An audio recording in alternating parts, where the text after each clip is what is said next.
Hey, look at him. Yo, how are you, brother? Look at him. Wow, what a looker. How's it going, bro? Are we in the dungeon? Is this a production room? Is it the vocal booth? Where are we hanging out? Yeah. I do my mixing in here. It's like a mixed room, so Okay, very yeah, cool. we're like vampires over here. I like it dark, man. I need a it's a vibe. Yeah, okay. So Daniel, I'm gonna try and not botch your last name. Laskiewicz? Perfect. Okay, cool. And your friends and neighbors call you DL, or they tell you to get the hell off their lawn. Yeah. That actually started because on tour there's always so many Daniels, and like and somebody would be like, "Hey, Dan," and like 20 guys would whip around, so it's easier. DL works. Yeah, nice. Right on, right on. Well, off the bat, man, congratulations on the success of the song Lifeline. I mean, there's just so much writing on this, and it's been a turbulent several years for all of us, but especially the Bad Wolves camp. And I have to say, man, listening to Lifeline and listening to your vocals in particular, I have to give you mad props and compliments to one of my very favorite singers of all time, and that's Howard Jones of Killswitch Engage. I think you both have I agree. very vocal styling. So love it, love it, love it. And Bad Wolves had kind of this meteoric rise to fame. How long did it take for you to accept the job when they offered it to you? Because that had to be like, well, let me think about this career move. Yeah. Especially because I think really importantly, kind of going into it for everybody, really, and the band recognized this as well. It's like I didn't need to do this. I wanted to do this, so that was very important going in. And even with that being said, I wasn't a shoe-in from the get-go. We knew each other, and we were. It seemed like the shoe fit and everything, but I think moving forward, we all agreed, really, the band and I, that they take that opportunity to just kind of see what's out there in terms of talent, and because although it's like you mentioned, a turbulent time, and it's kind of crazy to, especially this far in your career, to replace a lead singer. It's also a really exciting time for the band too, and they really gonna get the chance to stretch their legs a little bit and possibly try things that they haven't done in the past, and that's exactly what we've done on this record. So. Wow, very, very cool. Now, did you walk into a blank palette with this album, or were there some leftovers from previous sessions years and years ago? Or, I mean, has everything been brand new? So it's really, in general, there's always a creative process going on with any one of the guys in the band. So we're all always writing. But with that being said, just by the time I kind of came into the fold, I would say that they were about halfway done with the record. Okay.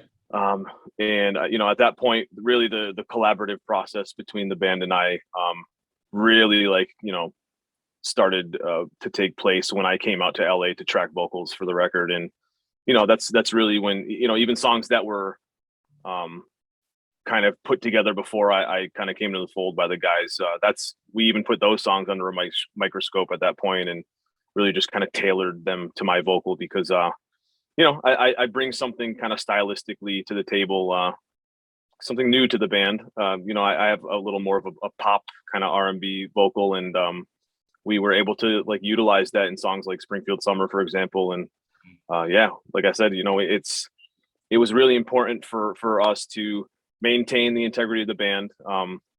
Really, what Bad Wolves is at its core, it's a metal band that has these big soaring hooky choruses, and we just wanted to kind of run with that and just maybe add another layer on top of that, and not just stay true to what Bad Wolves really is.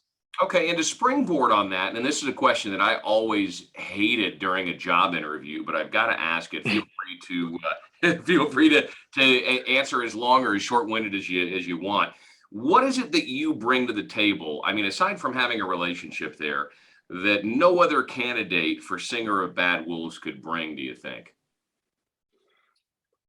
Well, I'll do my best to try and speak for them. But I think, a kind of a big point that was important to them was the fact that I do work behind the scenes and do the kind of creative stuff, and my producer background. And I think, it was really important for them to have a guy that, can kind of self-maintain that stuff, and if any one of the guys comes up with an instrumental, you know, they at this point they can feel free to send it my way, and I can track vocals on it that night. You know, track, signed, sealed, delivered, edited, and send it back to them the next day.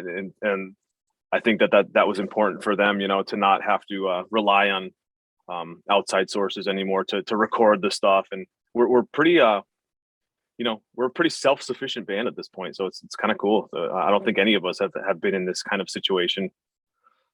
That's awesome. It gives you some freedom for sure. Yeah.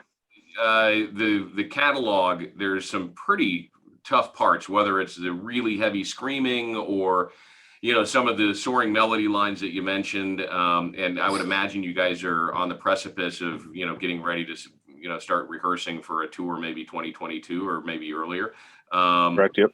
What's the hardest song for you to reproduce in a live setting with your vocal style?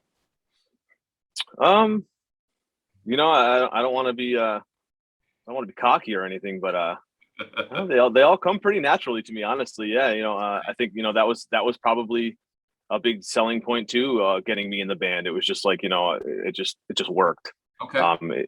Yeah, you know, it wasn't there wasn't a lot of there's not a lot of training when it comes to bringing me into this band. You know, it was, even with the previous material, the former singer and I, you know, we kind of sit in that same register. So I think it was just a really kind of organic thing to kind of get me in. And yeah, man, I mean, until I go live and we see what's up, we have rehearsed and everything. And apparently it sounded good enough for me to get the gig. So yeah. I mean, you know, all right. And once you're doing, you know, the full set 3 nights a week and then a day off and then another 3 nights and then, you know, doing radio acoustic things, hope to God those return someday. It could all change out on the road. You've been a songwriter and a producer for a lot of great metal bands over the years. How much or how little did you contribute to the songwriting of the previous album, Nation? Very little. Yeah, I just kind of scratched the surface on that, did a little co-write with them. But you know, it was just more than that. You know, it was really just a kind of a reason to kind of catch up with all the guys in the band. And I really think that was another kind of turning point where we all started kind of talking more and just keeping in contact, you know, especially Doc and I. And yeah, that was, it was just kind of a cool little reintroduction to each other. Your experience as lead guitarist and founder of Acacia Strain, I would assume that certainly helped your career path. Are we going to see you pick up an axe out on tour? Are you going to be throwing down some leads? Who knows? I mean, yeah, never say never, right? If the application fits, you know, if there are songs on the record that we could utilize a 3 guitar part, but you know, as I mentioned, I'm pretty excited to kind of get away from that duty for a minute and just really focus on being a singer and you know, just, you know, put the freaking mic in my pocket and give high fives and maybe have a sip or two and, you know, really just have a little more freedom on stage. So I'm looking forward to that. There's an old saying of too many cooks in the kitchen. Considering your production background, did you ever feel that there were too many cooks in the kitchen working on the new album, Dear Monsters? Oh my God. Not particularly in Dear Monsters at all. You know, it always just made sense. Like I had said, every guy in this band is a producer on top of working with producers and songwriters. And so it's just, it's almost annoying how easy it is with this group. Like everybody's just so talented and it's a really great vibe. But with that being said, you know, in many other situations, not Bad Wolves related, there's usually too many cooks in the kitchen. And I'm sure that's where that term was coined, you know. Yeah, no the soup doubt. Comes out pretty crappy when there's too many guys putting shit in the soup. I've often used that analogy for friends that are in local bands or whatever, and they have a, you know, home production studio. And I'm like, man, sometimes you can just add too many ingredients into the soup, and you have this wonderful bis that all of a sudden just turns out to be vomit by the time you're done with all your trickery in the studio. Man, just keep it simple, for Christ's sake. Crap soup. Yeah, no doubt. What's unique about the album Dear Monsters that fans might be surprised by? I mean, what does the evolution of Bad Wolves look like? The album's just out, so people are just starting to get into it and, you know, dive deeper than the first single. Sure. Like I had mentioned, I think with a song like Springfield Summer, um, that's just one of those tracks really that I think the rest of the guys in the band, but I definitely know for a fact, John and I, we've always really wanted to do a song like that, even in, previous efforts and stuff. Hmm. But it was just, it's just the kind of song that you can't do with just anybody. So, and I think that's one of the beautiful things about Bad Wolves is like, there's no right or wrong way to do anything. We can do the heaviest stuff that we want to do, and we can do the softest stuff that we want to do. I think, especially with me kind of coming into the band and everything, that was just a big kind of moving forward point that, we kind of all agreed on, that we're just going to first and foremost write a record that, we can be fans of, like, truly, through and through, that we can kind of take that outside perspective. And I, even to this day, I listen to the record and I don't even like listen to myself singing. It just seems like something else, we are really actually fans of this album. And that's the coolest part about it, man. So yeah, with the song like Springfield Summer, it's just one of those songs that we really had a chance to kind of test our writing chemistry, even kind of remotely, because it was done after the fact. John and I kind of put that song together after we felt like we were done with the record, which we really weren't. Like I said, that creative process just keeps rolling, and it was one of those songs that kind of came together organically, and it's one of those songs that's in that kind of major key, and it's almost like a crossover pop country song. So yeah, very exciting, something we've always wanted to do, and something that the band may have not tried in the past, just stylistically just didn't work or something. So very cool. New flavor. We're excited about that. You spend so much time and under so much pressure, and like you mentioned earlier, thank God you're surrounded by consummate professionals that are utility players. There has to be somebody or something to let the pressure valve off on occasion. So I'm curious, who would you say is the prankster in the band? And if you don't have an answer, it's probably you.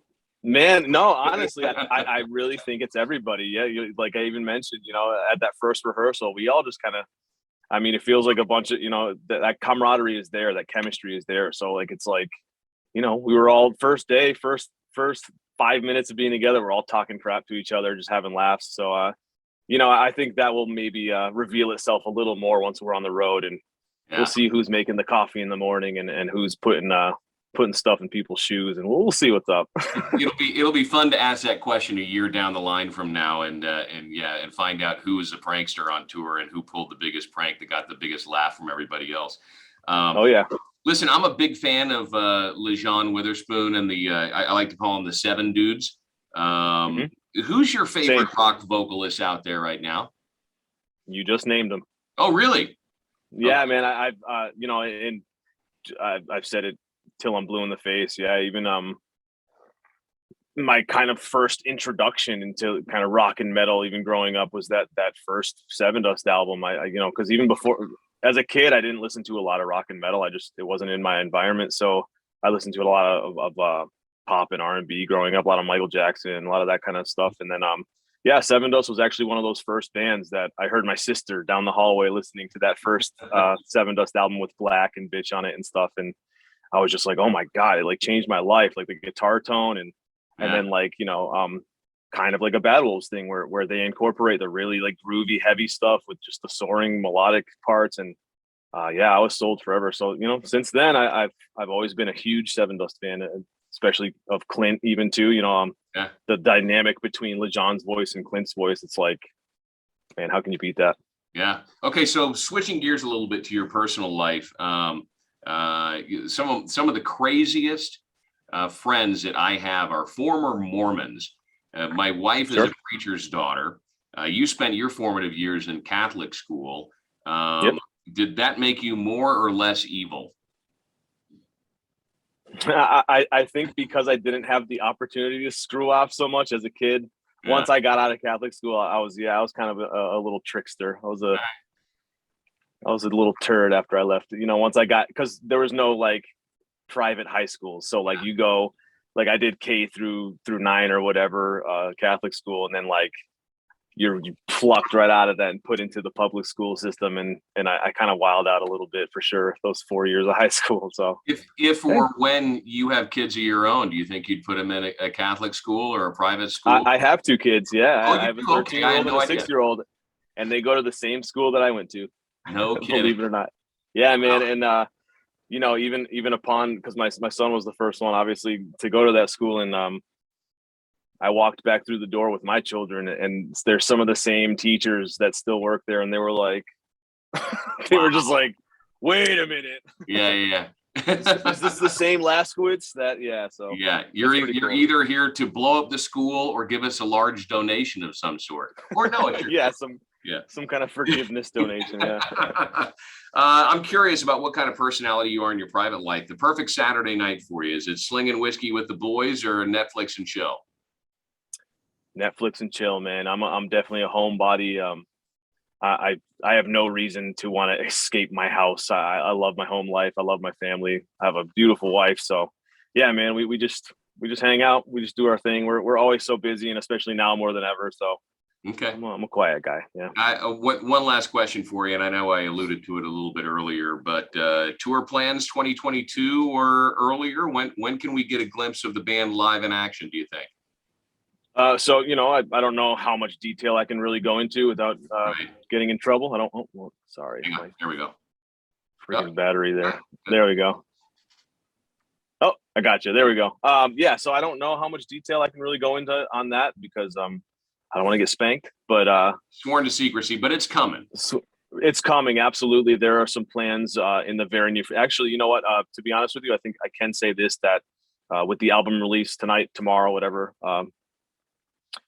I'm pretty sure with the album release, there's going to be a tour announcement as well. So okay, not too long to wait on that one. Yeah, and we're definitely going to be hitting the ground sprinting. 2022 is going to be a hell of a year for Bad Wolves. A Bad Wolves year. The new album Dear Monsters available right now wherever you steal your music. And congratulations again, DL, man. I can't wait to meet you in the flesh and see you out on the road, brother. Man, thank you so much for having me. I appreciate you. Absolutely, man. Have a great rest of your day and a good weekend. Okay, man. You too, bro. All right. Hey, happy Halloween. Thanks. You too.